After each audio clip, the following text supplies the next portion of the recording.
What would you do if you were handed divorce papers at work, all because your husband finally gathered proof of your harmless nights away? Can a marriage survive when one partner refuses to admit their betrayals, even as the evidence stacks up? Find out how one woman's stubborn nostalgia led to the loss of everything she claimed to value. Before we dive deeper into this story, I have one small request. Please subscribe, drop a like, comment, and hit that hype button to boost this channel so more people can discover these incredible stories. The champagne glass slipped from my fingers as I watched my husband Simon's face turn stone cold across the restaurant table. The crystal shattered against the floor of Downtown Beastro, drawing stares from nearby diners, but I barely noticed. All I could focus on was the way Simon's jaw clenched as Kellen's hand lingered on my thigh under the white tablecloth. "Happy birthday, buddy," Kellen said with that charming grin that had always made me feel special. His fingers squeezed my leg gently, and I felt that familiar flutter in my stomach. Just like old times, right? Simon's dark eyes moved from Kellen's face to mine, searching for something I wasn't ready to give him. The silence stretched uncomfortably as our 7-year-old daughter Laya picked at her chicken fingers, her small face scrunched with worry. "Mommy, why did you drop your glass?" Laya asked in her sweet voice, looking between Simon and me with those perceptive eyes that missed nothing. "It was just an accident, sweetheart," I said quickly, forcing a bright smile. "Mommy's just excited to celebrate Daddy's special day." But Simon wasn't buying it. His software engineer mind was already processing the data, cataloging every interaction, every touch, every meaningful glance between Kellen and me. I could practically see the gears turning behind his increasingly distant expression. "So, Ivanthy," my sister Lauren said from across the table, her voice cutting through the tension like a knife. "Tell everyone about that amazing weekend you and Kellen had at the lake house last month." My heart stopped. Simon's mother Helen, sitting primly beside her husband Martin, raised one perfectly sculpted eyebrow. I felt heat creep up my neck as I scrambled for words. "It wasn't just us," I said defensively, my voice higher than usual. "There were lots of people there. It was completely innocent." "Of course it was," Kellen added smoothly, but his hand hadn't moved from my thigh. "Ivanthy and I have been friends forever. There's nothing wrong with old friends catching up." Simon finally spoke, his voice deadly quiet. "Funny how you forgot to mention Kellen would be there when you asked permission to go." The word permission hung in the air like a slap. I felt my cheeks burn with embarrassment and anger. How dare he make me sound like a child in front of everyone? "I don't need permission from anyone," I snapped, my voice sharper than I intended. "We're married, Simon, not in some kind of dictatorship. I'm allowed to have friends." "Friends," Simon repeated slowly, his gaze dropping meaningfully to where Kellen's hand still rested on my leg. Kellen finally removed his hand, but the damage was done. Helen's lips pursed in disapproval, while Martin shifted uncomfortably in his seat. Even Lauren looked uncertain now, her earlier bravado fading as she sensed the real tension crackling between Simon and me. "Daddy, are you mad at Mommy?" Laya's small voice cut through the adult tension like a blade. Tears welled up in her brown eyes, so much like Simon's. "Please don't be mad. It's your birthday." And then my beautiful, sensitive daughter began to cry. The restaurant seemed to fade away as Laya's quiet sobs filled the space between us. Simon's expression softened immediately as he reached for her, pulling her onto his lap and stroking her dark hair. "I'm not mad, Princess," he murmured against her head, but his eyes never left mine. "Daddy's just tired." I felt a stab of guilt watching them together, but it was quickly replaced by irritation. This was exactly the kind of dramatic scene I'd been trying to avoid. Simon was being completely unreasonable, making everyone uncomfortable with his jealousy and suspicion. "Maybe we should get the check," Martin suggested quietly, ever the peacekeeper. Simon nodded curtly and signaled the waiter, his movements efficient and controlled. As he handed over his credit card, I caught him looking at his phone, typing something quickly. Probably work, as usual. Even on his birthday, even in the middle of a family dinner, Simon couldn't disconnect from his precious computers. "This was lovely," Helen said in that polite but cold tone she reserved for me. "Thank you for organizing it, Ivanthy." The way she said my name made it sound like an accusation. I forced another smile and nodded, but inside I was seething. Of course, Simon's mother would find a way to make this my fault. She'd never liked me, had never thought I was good enough for her precious son. As we gathered our things to leave, Kellen leaned close to my ear. "Text me later," he whispered, his breath warm against my neck. "We need to talk." I nodded slightly, hoping Simon hadn't noticed, but when I looked up, I found him watching us with those calculating eyes. He'd seen everything, heard everything, and for the first time since this whole mess started, I felt a tiny flutter of real fear. The ride home was silent except for Laya's quiet sniffling from the back seat. She'd fallen asleep against her car seat, exhausted from the emotional evening. Simon's hands gripped the steering wheel tightly, his knuckles white in the passing streetlights. "You're being ridiculous," I said finally, unable to stand the silence any longer. "Kellen and I are just friends. We've always been friends. You used to be friends with him too, remember?" "That was before," Simon said quietly. "Before what?" "Before he started looking at my wife like he wants to fuck her." The crude language shocked me. Simon rarely swore, especially not about me, not in front of Laya, even if she was sleeping. I felt tears prick my eyes, but I blinked them back angrily. "That's disgusting, Simon. And completely untrue." He laughed, but there was no humor in it. "Is it? Because from where I was sitting, it looked like you were enjoying his attention quite a bit." "You're imagining things," I said firmly, falling back on the line that had worked so many times before. "Your jealousy is making you see problems that don't exist." But even as I said the words, I knew something had shifted tonight. Simon wasn't backing down the way he usually did. He wasn't apologizing for his suspicions or promising to trust me more. Instead, he just drove in silence, and somehow that was more terrifying than any argument we'd ever had. I woke up alone in our king-sized bed, sunlight streaming through the gauzy curtains I'd picked out when we first bought the house 8 years ago. The sheets beside me were cold and undisturbed. Simon had kept his promise to sleep on the couch, something he'd never done in all our years of marriage. Rolling over, I grabbed my phone from the nightstand. 3 missed messages from Kellen, sent after midnight. "Hope you're okay." Simon seemed really upset. "Maybe we should cool it for a while. I don't want to cause problems." "Actually, forget that. We're not doing anything wrong. Call me when you can." I smiled despite myself. That was so like Kellen, always changing his mind, always dramatic. It was part of what made him exciting, so different from Simon's steady, predictable nature. With Kellen, I felt young again, spontaneous, like the girl I'd been before marriage and motherhood had settled over me like a heavy blanket. The smell of coffee drifted up from the kitchen, along with the sound of Laya's animated chatter. I could hear Simon's low voice responding, patient and warm in a way he hadn't been with me in months. Guilt twisted in my stomach, but I pushed it away. This whole situation was Simon's fault for being so paranoid and controlling. I pulled on my robe and padded downstairs, practicing the casual, innocent expression I'd wear. Just another normal morning in the Miro household, nothing to see here. Simon stood at the stove making pancakes, while Laya sat at the breakfast bar, still in her princess pajamas, swinging her legs and describing some elaborate dream she'd had about unicorns. They both looked up when I entered, but where Laya's face lit up with her usual sunny smile, Simon's expression remained carefully neutral. "Morning, Mommy," Laya chirped. "Daddy's making heart-shaped pancakes because yesterday was his birthday, and today is like a bonus birthday." "That's wonderful, sweetheart," I said, kissing the top of her head. Her hair smelled like the strawberry shampoo we used during bath time, sweet and innocent. "Did you sleep well?"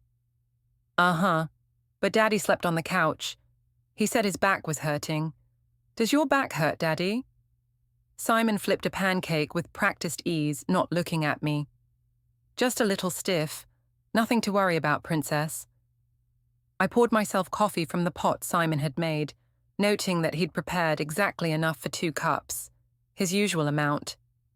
No extra for me. It was a small thing, but it stung more than I wanted to admit. I can make more coffee, Simon said quietly, catching my hesitation. It's fine. I'll make my own. We moved around each other in the kitchen like polite strangers, careful not to touch, not to get too close.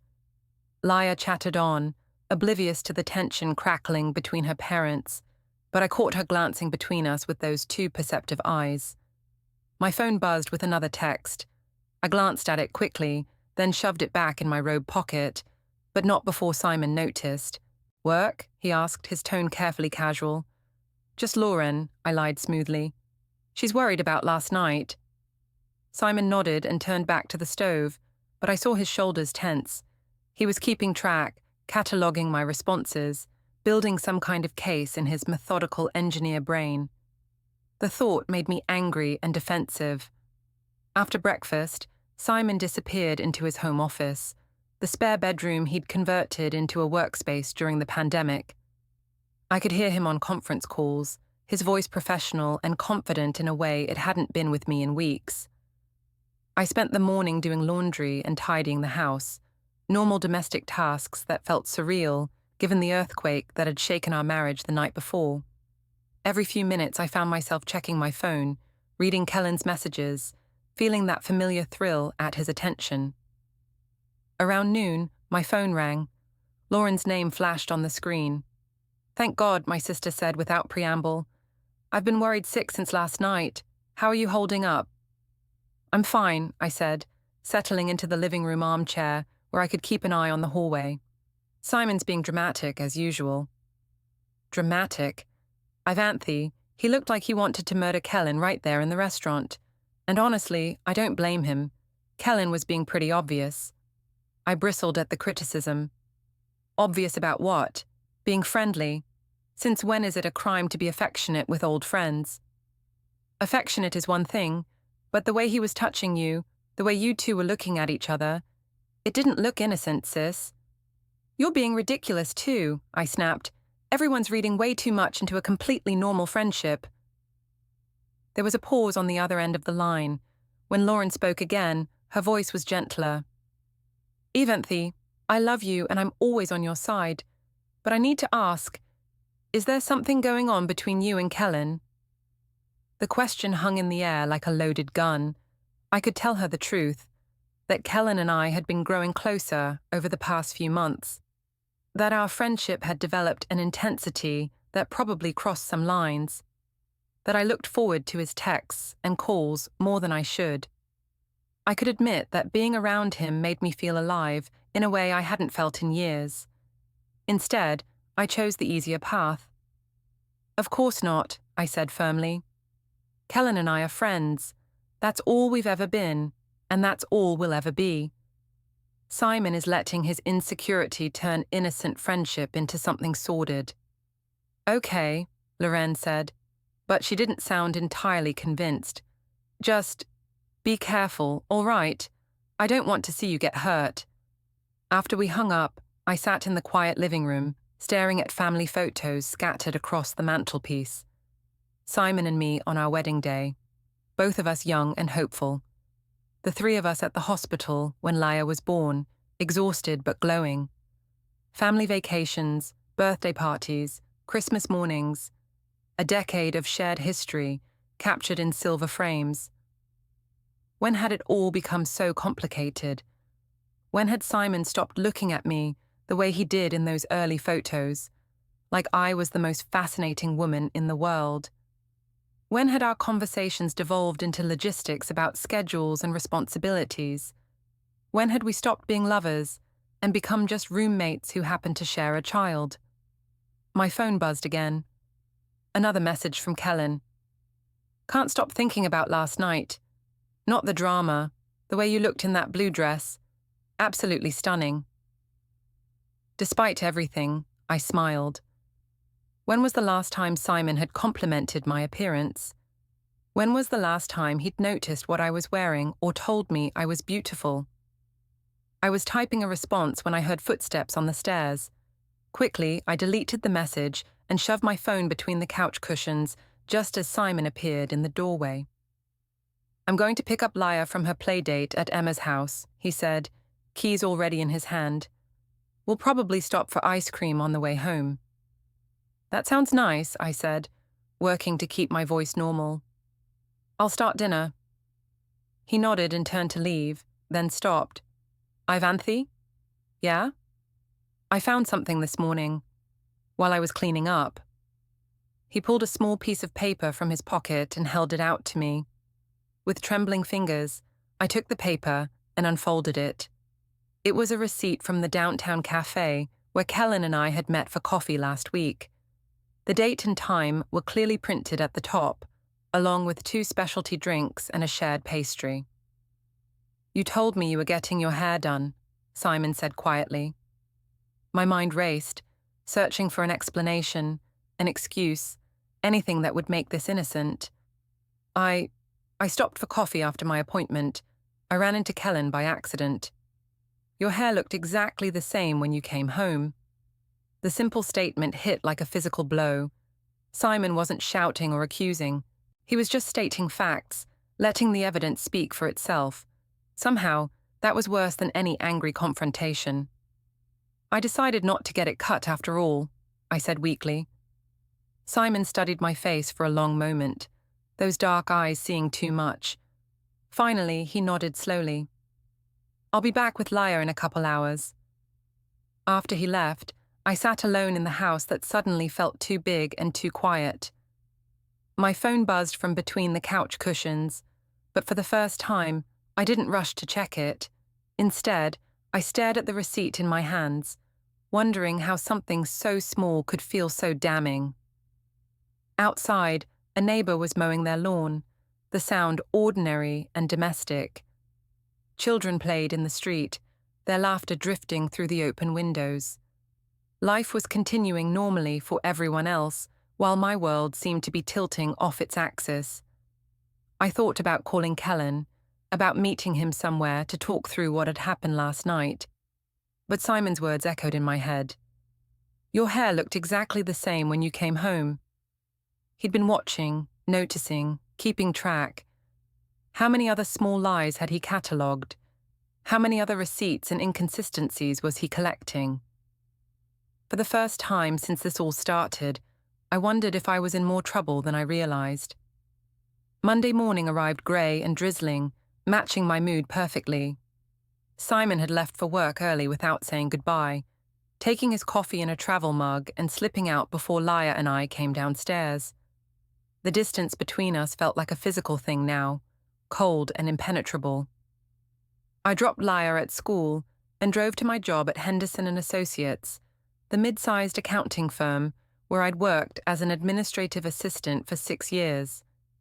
It wasn't glamorous work, but it paid decent money and offered flexible hours that worked with Laya's school schedule.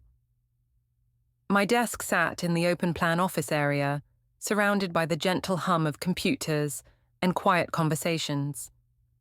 Normally, I found the environment soothing, but today, everything felt off-kilter.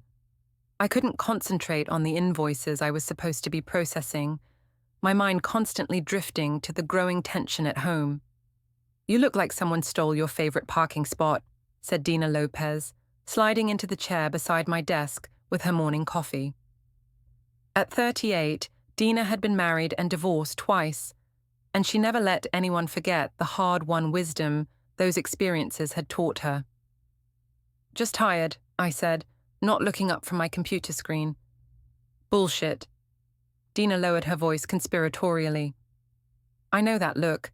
That's man trouble." What did he do now? Despite myself, I found myself opening up to Dina. She was a good listener, and she had a way of making me feel like my problems were valid, not just the neurotic worries Simon sometimes implied they were. "Simon's being paranoid about one of my friendships," I said carefully. "He's convinced there's something inappropriate going on when there absolutely isn't." Dina raised an eyebrow. Define inappropriate. That's just it. I can't because there's nothing to define. Kellen and I are friends. We've been friends for years. We talk. We grab coffee sometimes. We text. Normal friend stuff, but Simon's acting like I'm having some torrid affair. Kellen, Dina repeated thoughtfully. Cute name. Is he single? Recently divorced, but that's not the point. Honey, that's exactly the point. Dina leaned closer, her voice dropping even further. Recently divorced men are dangerous. They're lonely, they're looking for validation, and they're not thinking clearly about boundaries. It's not like that, I protested, but even as I said it, I thought about Kellen's texts, the way he looked at me, the electricity I felt when he touched my arm or sat close to me. Look, Dina said, settling back in her chair. I'm not saying you're doing anything wrong, but men like Simon, stable, boring men who think they own their wives, they get threatened by any attention you get from other men. It's not about what you're actually doing. It's about their own insecurity. Her words felt like a balm to my wounded feelings. Finally, someone who understood that this wasn't my fault. The thing is, I continued, encouraged by her support, Kellen makes me feel appreciated, like I'm interesting and attractive and worth paying attention to. Simon used to make me feel that way, but now you're just the woman who does his laundry and takes care of his kid, Dina finished. Trust me, I've been there. Both my ex-husbands went through the same thing. They take you for granted until someone else reminds them what they have. So what do? Dina shrugged. You do what makes you happy. Life's too short to walk on eggshells around an insecure husband. If Kellen's friendship makes you feel good about yourself, don't let Simon's jealousy ruin it. I spent the rest of the morning feeling vindicated and righteous. Dina was right. Simon was being controlling and unreasonable. I had every right to maintain friendships, even with attractive single men. The fact that Simon felt threatened said more about his insecurities than about my behavior. Around lunchtime, my phone buzzed with a text from Kellen.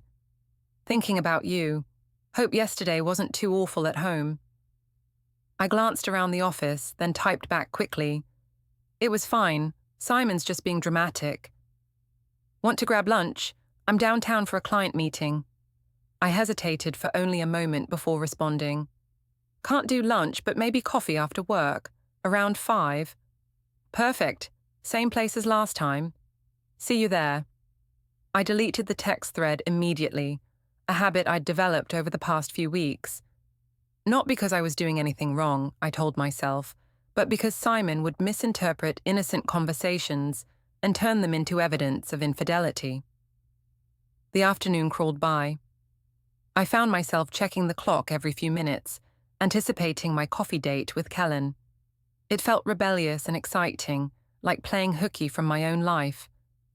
At 4:30, I started gathering my things, planning to leave a few minutes early to freshen up before meeting Kellen. I was touching up my lipstick in the bathroom mirror when my phone rang. Mrs. Miro, this is Dr. Patterson's office calling about your appointment tomorrow. I frowned. I'm sorry, what appointment? Your dental cleaning at 2 o'clock. We're calling to confirm. I think there's been a mistake. I don't have an appointment scheduled. There was a pause. Let me check. Yes, the appointment was made last week for Ivanthy Miro. Are you saying you'd like to cancel? A chill ran down my spine. No, don't cancel it. I'll be there. After I hung up, I stared at my reflection in the bathroom mirror, my mind racing. I hadn't made a dental appointment.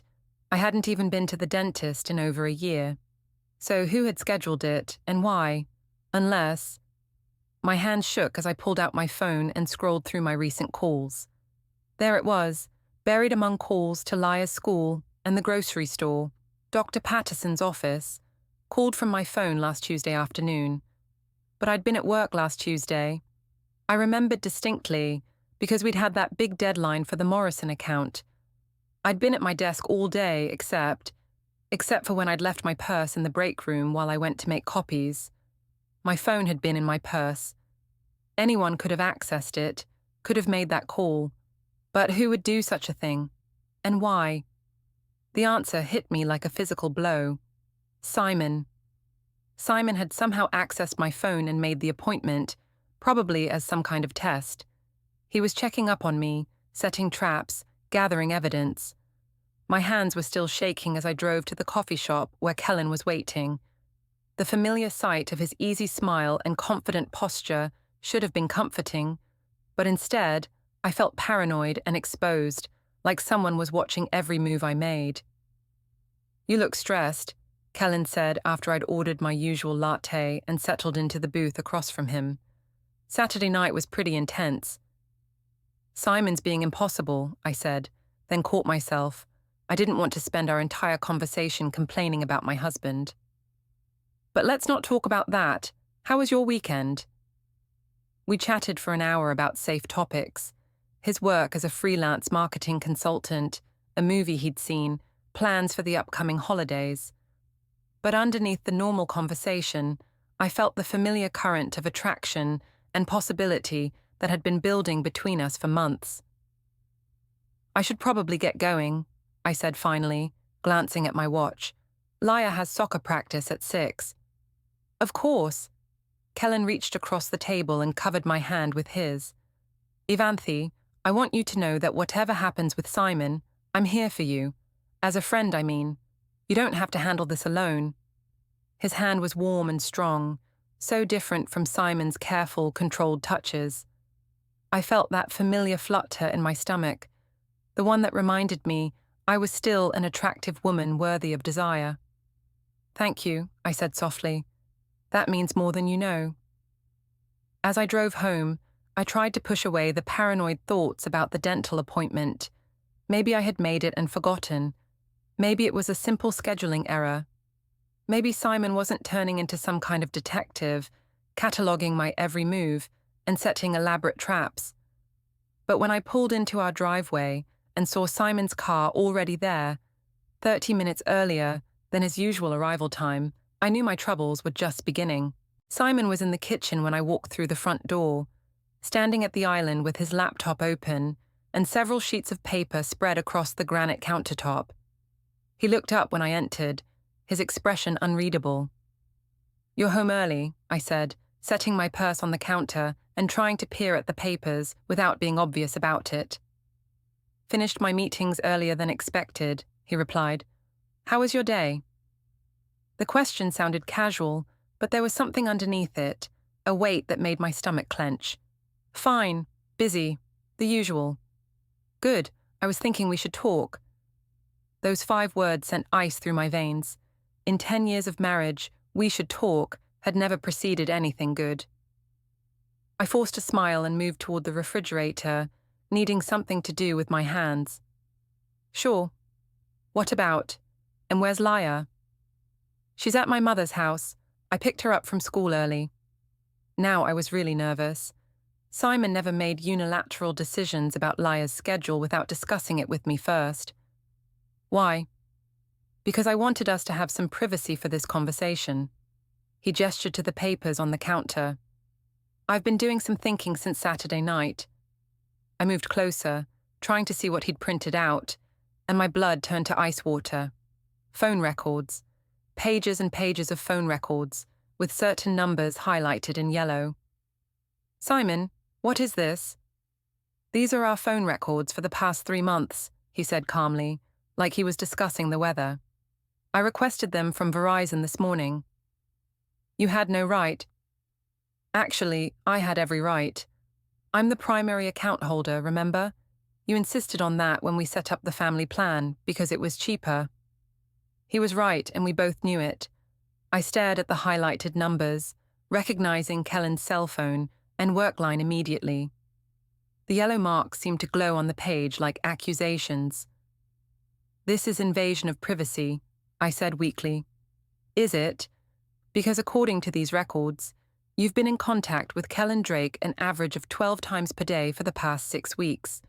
Calls, texts, even some video chats." I felt heat creep up my neck. "He's going through a difficult time with his divorce. I've been supporting him as a friend." A friend. Simon's voice was flat. Let's talk about that friendship, shall we? He flipped to another page, this one showing text message timestamps. October 15th, 11:47 p.m. You texted Kellen while I was asleep beside you.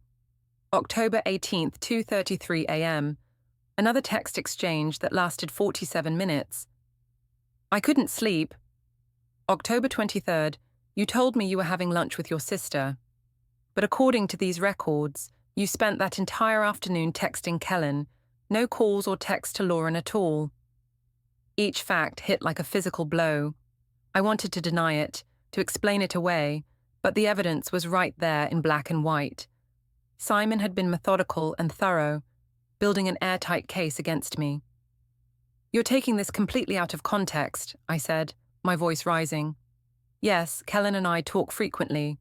Yes, we're close, but that doesn't mean anything inappropriate is happening. Doesn't it? Simon pulled out another sheet of paper. This is your credit card statement. Coffee shops, restaurants, movie theaters. All charges for 2 people, all on days when you told me you were running errands or having lunch with girlfriends. The room felt like it was spinning. How had he gathered so much information so quickly? When had my husband turned into a private investigator? I can explain all of this, I said desperately. I'm sure you can. You've always been good with explanations. His voice was still calm, but I could hear the anger underneath, controlled and cold. But here's what I can't explain. Why my wife feels the need to lie to me about spending time with another man. Because I knew you'd react like this. The words exploded out of me, months of frustration and resentment finally finding voice. I knew you'd get jealous and paranoid and turn an innocent friendship into something sordid. Innocent, Simon repeated. Is that what you call it when you delete text threads immediately after sending them? My mouth fell open. How could he possibly know that? You think I'm stupid, Ivanthy. You think I don't notice when you grab your phone every time it buzzes, or when you take it with you to the bathroom, or when you sleep with it under your pillow. You think I don't notice when you smile at your screen in ways you haven't smiled at me in months. Tears started flowing down my cheeks, but I wasn't sure if they were from guilt, anger, or fear. Simon, please. I'm not finished. He pulled out one final document, and my heart stopped. It was a photograph, clearly taken from a distance with a telephoto lens. Kellen and me sitting in his car outside the coffee shop, his hand cupping my cheek, my eyes closed like I was savoring his touch. This was taken yesterday, Simon said quietly, while you were supposedly running errands after work. I stared at the photo, remembering that moment. Kellen had been comforting me about the stress at home, and his touch had felt so gentle, so understanding.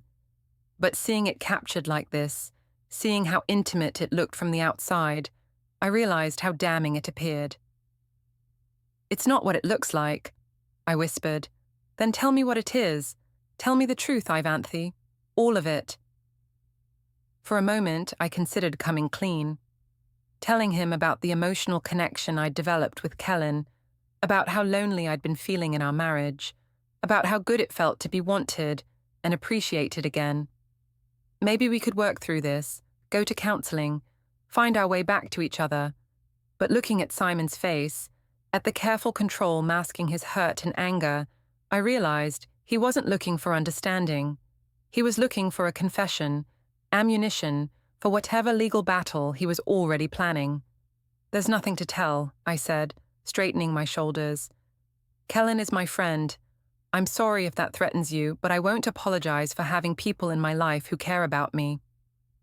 Simon stared at me for a long moment, then slowly gathered up all the papers and slid them into a manila folder. Where are you going? I asked as he headed toward the door. To pick up our daughter, he said without turning around. We'll be staying at my parents' house tonight. Simon, wait. But he was already gone, leaving me alone in the kitchen with the echo of his words and the terrible realization that my marriage might be over. My phone buzzed with a text from Kellen. Hope you're okay, thinking about you. For the first time since this all started, I didn't text him back. The next morning, I woke up in my empty house feeling like I was living in someone else's life. Simon hadn't come home, hadn't called, hadn't even responded to the 3 voicemails I'd left apologizing and asking him to come back so we could work things out. I called in sick to work, something I rarely did, and spent the morning pacing around the house, jumping every time my phone made a sound. Most of the calls were from Loren, who'd apparently heard about our fight through the family grapevine and wanted to offer support. A few were from Kellen, increasingly worried about my silence. Around noon, the doorbell rang. My heart leaped, hoping it was Simon coming home to talk, but instead, I found a professional-looking woman in a navy suit standing on my front porch. Ivanthy Miro. Yes? My name is Patricia Thornton. I'm an attorney. I have some documents for you. The manila envelope felt heavy in my hands, heavier than paper should feel. I signed for it with trembling fingers, then closed the door and leaned against it, afraid to open what I knew would change everything. Inside were legal documents with official letterhead and intimidating language. Petition for dissolution of marriage, emergency motion for temporary custody, financial disclosure requirements. The words blurred together as tears filled my eyes. Simon was divorcing me. My phone rang, and I grabbed it desperately, hoping it was him calling to say this was all a mistake, that we could work things out. Instead, it was Helen, my mother-in-law. I suppose you've received the papers by now, she said without preamble. Helen, I can explain. No, dear, I don't think you can. Her voice was colder than I'd ever heard it. Simon showed us the evidence last night. The phone records, the photographs, the credit card statements. Quite thorough, really. It's not what it looks like, I said weakly, the same lie I'd been telling everyone, including myself. Isn't it? Because it looks like you've been having an affair with that Drake boy while my son worked 60-hour weeks to support your family. I never slept with Kellen, I said, clinging to that technical truth like a life preserver. Helen laughed, but there was no humor in it. Oh, sweetheart, do you really think that matters? Do you think emotional infidelity is somehow better than physical infidelity? Do you think the lies and deception hurt less because you kept your clothes on? Her words hit like physical blows, because deep down I knew she was right. I had been unfaithful, just not in the way most people defined it. I want to see Laya, I said, changing the subject because I couldn't handle Helen's brutal honesty. That's not my decision to make anymore. You'll have to discuss visitation with Simon's lawyer. The line went dead, leaving me alone with the divorce papers and the growing realization of how completely I'd destroyed my life. I tried calling Simon directly, but it went straight to voicemail. I tried texting, but got no response. Finally, in desperation, I called the one person I knew would take my side. Lauren, I need you, I sobbed into the phone. Simon's divorcing me. My sister arrived within an hour, armed with tissues, wine, and righteous indignation on my behalf. This is insane, she declared, reading through the legal documents. He can't just take Laya away from you because you have a male friend. It's more complicated than that, I admitted, then told her about the phone records and the photograph. So what? Lauren said fiercely. You're allowed to have friends. You're allowed to seek emotional support when your husband is being cold and distant. This is exactly the kind of controlling behavior I've been worried about. Her unwavering support felt like a lifeline. Finally, someone who understood that I wasn't the villain in this story. What should I do? I asked. Fight back, Lauren said firmly. Get your own lawyer. Document all the ways Simon has been emotionally absent. Show the court that you're a good mother who deserves equal custody. That afternoon, I met with David Chen, a divorce attorney Lauren had found through a friend of a friend. He was younger than I'd expected, with kind eyes and a gentle manner that immediately put me at ease. I've reviewed the documents your husband filed, he said, settling behind his desk. It's a fairly standard divorce petition, though the emergency custody motion is concerning. What does that mean exactly? It means he's asking the court to grant him temporary primary custody of your daughter while the divorce proceedings are ongoing. To do that successfully, he'd need to demonstrate that you pose some kind of risk to the child's welfare. My stomach dropped. I would never hurt Laya. I'm a good mother. I'm sure you are, but courts take adultery seriously, especially when it involves deception and lying. It speaks to character and judgment. I didn't commit adultery, I said firmly. I never slept with Kellen. David made a note on his legal pad. Can you tell me about the nature of your relationship with Mr. Drake? I explained about our friendship, our history, the emotional support we'd provided each other. I admitted to the frequent contact and the secret meetings, but I emphasized repeatedly that nothing physical had happened. That's good, David said when I finished. If we can demonstrate that this was an emotional affair rather than a physical one, it will help our case. Do you have any evidence of your husband's own misconduct? Emotional distance, failure to prioritize the marriage, anything that might have contributed to your seeking companionship elsewhere? I thought about Simon's long work hours, his distraction when he was home, the way our conversations had become purely logistical over the past year. He's been very focused on work, I said. Sometimes I felt like I was married to his job instead of him. That's a start. I'll need you to document specific instances, dates, and times when his behavior made you feel neglected or undervalued. As I drove home from the lawyer's office, I felt a strange sense of empowerment. I wasn't going to be a victim in this situation. I was going to fight for my rights, for my daughter, for the life I'd built over 10 years of marriage. But when I pulled into my driveway, I saw Simon's car parked in front of the house, along with a vehicle I didn't recognize. Through the living room window, I could see figures moving around inside.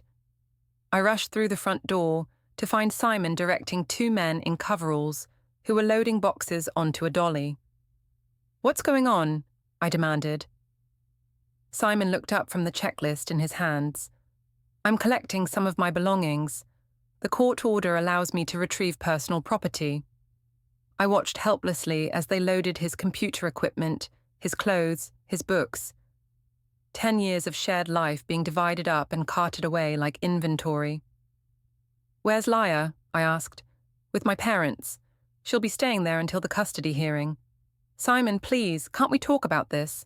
Can't we try counseling or... No. His voice was flat, final. We're past that point. One of the movers emerged from our bedroom carrying a box labeled photos. I caught a glimpse of our wedding album on top, and something inside me broke.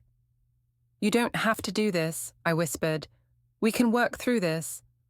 Simon stopped what he was doing and looked at me directly for the first time since he'd walked into the house. Can we? Because I've been thinking about when this started, when you began lying to me and sneaking around. And you know what I realized? I can't pinpoint a moment when you decided to choose him over me, which means you've been lying for so long that even you don't remember when it started. His words hit like a physical blow because they contained a grain of truth I wasn't ready to acknowledge. I never chose him over you, I said weakly. Didn't you? When you deleted his texts so I wouldn't see them, when you lied about where you were going and who you were with, when you let him touch you in ways that should be reserved for your husband. Simon's voice cracked slightly on the last words, the first sign of emotion he'd shown. Every lie was a choice, Ivanthy. Every secret was you choosing him over me. As I watched him load the last of his belongings into his car, I realized that my marriage was truly over. And for the first time since this nightmare began, I wondered if I had anyone to blame but myself. 3 months later, I sat in a sterile conference room at Thornton & Associates while lawyers turned my private life into exhibits. Simon sat across from me with Patricia Thornton, calm, sharp, prepared. I looked like someone waiting for a sentence. Patricia laid it out like a timeline, call logs with Kellen, credit card charges, photos. Then she played recordings I didn't even know existed, my own voice admitting feelings, admitting I felt like myself again, and another call where I told Kellen to keep our story, friends, nothing more, because they don't need the emotional stuff. My stomach dropped. Simon hadn't argued with me. He documented me. My lawyer tried to explain loneliness, distance, a marriage that had gone cold. He argued I'd never stopped loving Laya, but it sounded thin against the clean, brutal certainty of evidence. Then the guardian ad litem spoke. Laya was anxious, having nightmares, struggling at school, and when asked where she felt safer, she said her father. That broke me. When Judge Martinez asked if I understood the harm and took responsibility, I finally stopped reaching for excuses. Yes, Your Honor, I said. I take full responsibility. An hour later, the decision came down. Simon got primary custody and the home. I got supervised visits every other weekend, with a path to unsupervised time, only after counseling, and a proven pattern of stability. Outside the room, Simon spoke softly. This isn't revenge, it's Leia. If you really change, maybe we can rebuild custody someday. I wanted to fight him. Instead, I just nodded, because I could see the exhaustion in his face, and the truth in his words.